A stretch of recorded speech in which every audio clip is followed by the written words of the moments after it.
దీపావళి అనేది ప్రత్యేకమైన సీజన్. అందుకే మేకర్స్ ప్లాన్ చేసి మరి తమ సినిమాలను దీపావళిలో ఆ ప్రేక్షకుల ముందుకు తీసుకురావాలని ప్లాన్ చేస్తూ ఉంటారు. అలాగే ఈ దీపావళికి కూడా 4 స్పెషల్ మూవీస్ ప్రేక్షకుల ముందుకు వచ్చిన విషయం తెలిసిందే. అందులో 3 సినిమాలు భారీ విజయాన్ని సాధించగా ఒక సినిమా మాత్రం డిజాస్టర్గా నిలిచింది. ఆ డిజాస్టర్ విషయాన్ని పక్కన పెడితే ముందు విజయం సాధించిన 3 సినిమాల గురించి తెలుసుకుందాం. ఈ సినిమాలు కేవలం విజయాన్ని సాధించడం మాత్రమే కాదు, ఆ సినిమాలో నటించిన హీరోలకి వాళ్ళ కెరీర్లోనే చాలా ప్రత్యేకమైన సినిమాలుగా నిలవలున్నాయి.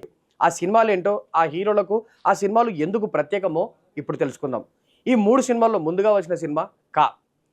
కిరణ్ అబ్బవరం హీరోగా వచ్చిన ఈ సినిమా మంచి విజయాన్ని సాధించింది. థ్రిల్లర్ అండ్ మిథికల్ ఎంటర్టైనర్గా వచ్చిన ఈ సినిమాతో కెరీర్లోనే బిగ్గెస్ట్ హిట్ అందుకున్నాడు కిరణ్ అబ్బవరం. దాదాపు సంవత్సరన్నర గ్యాప్ తీసుకొని కా సినిమాతో పక్కా ప్లాన్తో ప్రేక్షకుల ముందుకు వచ్చాడు కిరణ్ అబ్బవరం. దాంతో మంచి టీజర్ ట్రైలర్తోనే మంచి హైప్ క్రియేట్ చేసి అనుకున్నట్టుగానే మంచి విజయాన్ని సాధించాడు. ఇక ఈ సినిమా కిరణ్ అబ్బవరం కెరీర్లో చాలా ప్రత్యేకంగా మారింది. ఎందుకనంటే కెరీర్లో తొలిసారిగా 50 కోట్ల మార్కుని ఈ సినిమాతో సాధించాడు కిరణ్ అబ్బవరం. కేవలం 20 కోట్ల బడ్జెట్తో తెరకెక్కిన ఈ సినిమా ఓవరాల్గా 50 కోట్లకు పైగా గ్రాస్ కలెక్ట్ చేసి సంచలన విజయం సాధించింది. అలా ఈ సినిమా కిరణ్ అబ్బవరం కెరీర్లో చాలా ప్రత్యేకమైన సినిమాగా నిలవనుంది. ఇక ఈ సినిమా తర్వాత వచ్చిన సినిమా లక్కీ భాస్కర్. మలయాళ స్టార్ దుల్కర్ సల్మాన్ హీరోగా వచ్చిన ఈ సినిమాను తెలుగు దర్శకుడు వెంకీ అట్లూరి తెరకెక్కించాడు.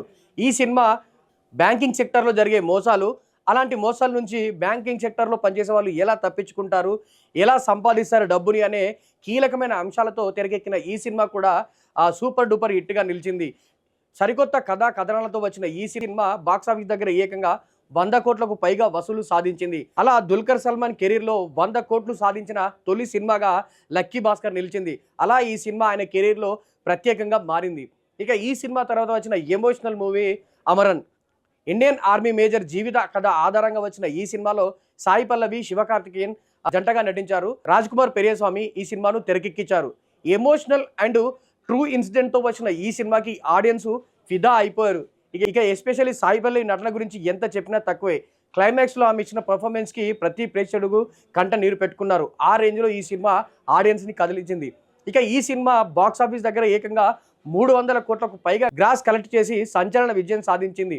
ఇక 300 కోట్లకు పైగా వసూలు సాధించిన శివకార్తికేయన్ కెరీర్లో తొలి సినిమాగా అమరన్ నిలిచి, అలా ఆయనకు ఈ సినిమా కూడా ఆయన కెరీర్లో చాలా ప్రత్యేక సినిమాగా నిలిచింది అమరన్. అలా ఈ 3 సినిమాలు ఈ ముగ్గురు హీరోల కెరీర్లోనే బిగ్గెస్ట్ హిట్లా నిలిచి, అలా ఈ 3 సినిమాలు ఆ హీరోల కెరీర్లో ప్రత్యేకమైన సినిమాలుగా నిలిచాయి. మరి ఈ 3 సినిమాలు మీరు చూసారా? మీకు ఈ సినిమాలో ఏ సినిమా బాగా నచ్చింది అన్నది కింద కామెంట్ చేయండి. ఇలాంటి మరిన్ని అప్డేట్స్ కోసం మా పల్లవి ఛానల్ని సబ్స్క్రైబ్ చేయండి.